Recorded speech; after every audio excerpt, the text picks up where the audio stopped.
आदाब नाजरीन, दी नारायण न्यूज में आपका खैर मकदम है। आप देख रहे हैं दिन भर की नशरियात तनवीर अहमद भट्ट के साथ। हम मौजूद हैं इस वक्त जिला रामबन के ब्लॉक संगलदान इलाका छछवा के अंदर, जहां पर हमारे साथ गिरधारी लाल जी हैं जो स्टेट सेक्रेटरी हैं भारतीय जनता पार्टी के, और हम इनसे बातचीत करने की कोशिश करेंगे और यहाँ के जो मसाइल हैं जम्मू कश्मीर के हवाले से हूँ, ज़िला के हवाले से हूँ, यहाँ के इलाके के हवाले से हूँ, हम इनसे बातचीत करेंगे।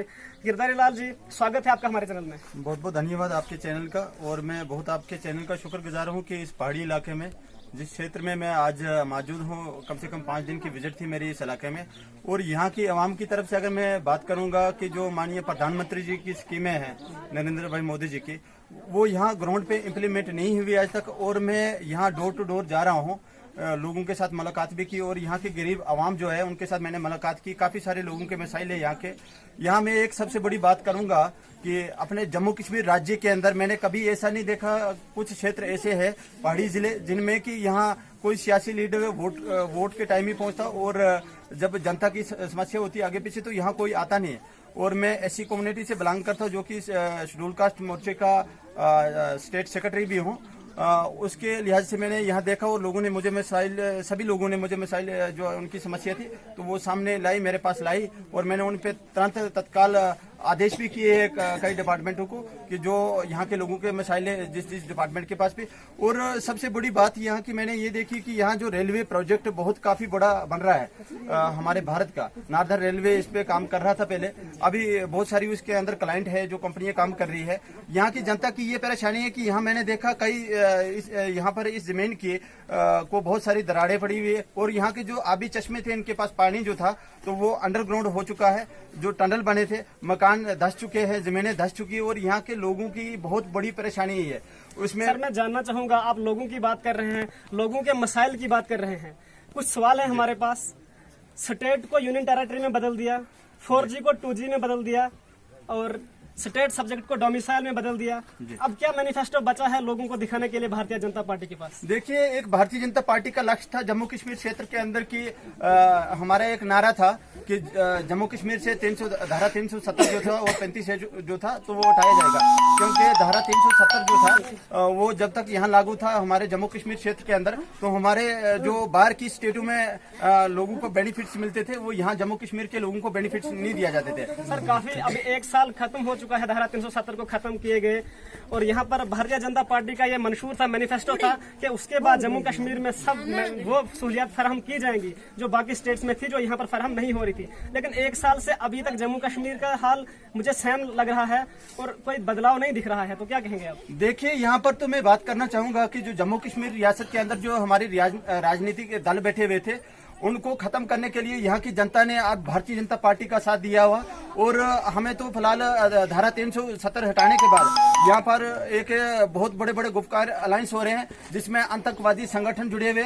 और इस गुपकार अलायंस की एक ही बात है कि जो एनसी कांग्रेस और अपनी पार्टी के कुछ लोग और पीडीपी के कुछ लोग मिले हुए जिन्होंने कि यहाँ के लोगों का विश्वासघात किया और यहाँ के लोगों को लूट के रखा हुआ। अभी भी 25,000 करोड़ का घोटाला चल रहा है, जिसमें कि रोशनी एक्ट में इन्होंने एक कानून बनाया था, उसके तहत 25,000 करोड़ का घोटाला किया हुआ, और हमारी जनता को हमारी जनता के साथ धोखा किया गया। लोगों का इल्जाम है कि रोशनी एक्ट को खत्म करने से लोग बेघर हो जाएंगे, जिनके पास कुछ रहने को जगह नहीं है उसको खत्म की जा रही है, लोगों की नाराजगी दिखाई जा रही है भारतीय जनता पार्टी के ऊपर। नहीं, ऐसा कुछ नहीं है कि रोशनी एक्ट अगर हट गई तो लोगों से जो लोगों के राइट है वो छीना जाएंगे, ऐसा कुछ नहीं है। प्रधानमंत्री जी का और भारतीय जनता पार्टी का एक ही लक्ष्य है कि जो जम्मू कश्मीर की लोगों के हकूक है वो उन तक पहुंचे, और जो योजनाएं हैं हमारे जम्मू कश्मीर के लोगों की, तो जो यहाँ के लोगों के मसाइल है वो हल हो। और जम्मू कश्मीर के जो लोग हैं यहाँ पर जो रोशनी एक्ट के तहत कांग्रेस ने एक और एनसी की गवर्नमेंट ने जो कानून बनाकर रखा था जिसमें 25,000 करोड़ का घोटाला किया हुआ, हमारी भारतीय जनता पार्टी और यहाँ के लोग भारतीय जनता पार्टी के साथ खड़े हैं, और जो जिन लोगों ने घोटाला किया वो उनको जेल भेजा जाएगा। सर, आपने गुपकार डिक्लेरेशन की बात की, पीडीपी की बात की, आज से पहले जब पीडीपी की सरकार थी तो भारतीय जनता पार्टी ही तो उसके साथ मिली हुई थी। आपने तो कोलिशन में सरकार बनाई, आपने तो उनकी सपोर्ट की, और आज आप बोल रहे हैं कि वो गुप्ता डिक्लेरेशन है। देखिए, वो तो एक राजनीति फैसला था, और हमने तो सरकार से जो हमारी पीडीपी और बीजेपी की कोलिशन गवर्नमेंट थी, हमने जब देखा कि उनके मंत्री और उनके जितने भी नेता थे वो अच्छे नहीं चल रहे थे और जनता के बीच में अच्छे पेश नहीं आ रहे थे, और जब वो गठानों के पीछे चले तो हमने एकदम में अपना समर्थन जो था वापस लिया और जनता के आगे हमने अपना दिखाया कि हम जो है बिल्कुल सेफ है, और भारतीय जनता पार्टी लोगों के साथ खड़ी है। जो गुपकार अलायंस की बात है अभी, तो हम ये कभी नहीं चलने देंगे, और यहाँ की आवाम जो है कभी बर्दाश्त इन चीजों को नहीं करेगी। अपोजिशन पार्टीज का सर इल्जाम है कि कहीं ना कहीं भारतीय जनता पार्टी को पहली जब यहाँ पर 25 सीटें मिली तो हर एक मजहब, मिलत, हर किस्म के लोगों ने यहाँ से उनको सपोर्ट किया, लेकिन आज कहीं ना कहीं मजहबी नाम पर बांटा जा रहा है। जहाँ तक अभी आपने एक पहले बयान सुना, स्टेट प्रेसिडेंट हैं भारतीय जनता पार्टी के रविंदर राणा जी, उन्होंने कहा कि गुलाम, मुफ्ती, आजाद, इन सबको जय श्री राम कहना पड़ेगा।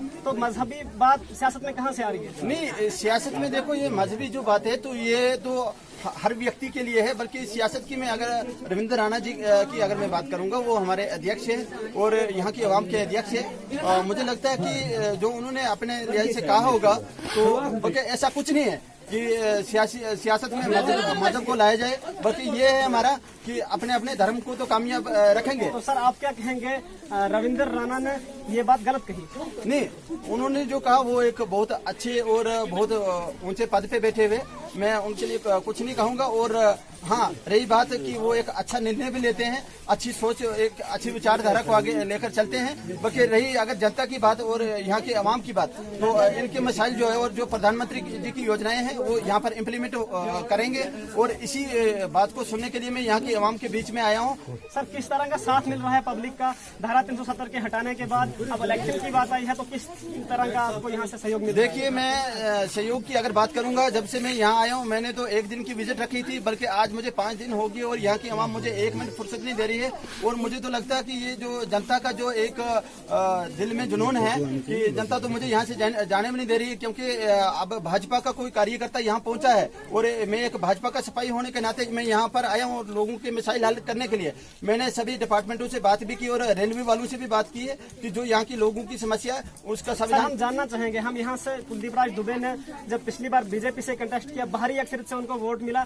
3 इंटरनेशनल प्रोजेक्ट डिस्ट्रिक्ट के अंदर चल रहे हैं, भाजपा की सरकार है, लोगों को सब्ज ऐनकें दिखाई जा रही हैं। अब इलेक्शन आया तो प्रोजेक्ट याद आए, पब्लिक याद आई। आज तक क्यों नहीं भारतीय जनता पार्टी के किसी नेता ने प्रोजेक्ट के बारे में लोगों की बात की? लोगों के खिलाफ FIR लगाए गए सर, लोगों की जमीनें गई, उनको रोजगार नहीं मिला। कहाँ थी भारतीय जनता पार्टी और कहाँ थी भाजपा सरकार? देखिए, मेरे लिए तो भारतीय जनता पार्टी ये लोग हैं, यहाँ की जनता है, और मैं आपको दावे से कहता हूँ, आपके चैनल के माध्यम से मैं कहना चाहता हूँ, यहाँ के जिला एडमिनिस्ट्रेशन या स्टेट का एडमिनिस्ट्रेशन हो, कि अगर जनता के साथ नाइंसाफी होगी तो मैं जनता के साथ खड़े रहूंगा, और चाहे मुझे जेल जाने की भी बारी आएगी, मैं इसी जनता के साथ खड़ा रहूंगा और बिल्कुल इन लोगों के साथ नाइंसाफी नहीं होने दूंगा। और यहाँ पर रही अगर डेवलपमेंट की बात, तो कोई भी अधिकारी किसी भी महकमे का, जहाँ तक मुझे रिपोर्टिंग मिल रही है कि कहीं ब्लॉक से घोटाले हो रहे हैं, कहीं रेलवे से घोटाले हो रहे, ये नहीं चलने दूंगा। और जो कांग्रेस की गवर्नमेंट ने यहाँ ठेकेदार बैठा के रखे अभी हमारे सरकार को होते हुए भी, क्योंकि ये हर एक व्यक्ति को पता नहीं होता कि कहाँ पर कौन क्या कर रहा है जब तक हमें ग्राउंड से रिपोर्टिंग नहीं मिलेगी। आज मैं ये रिपोर्टिंग लेकर गया हूँ, और जो जिन ठेकेदारों ने यहाँ पर लूट घुसूट मचाई हुई है,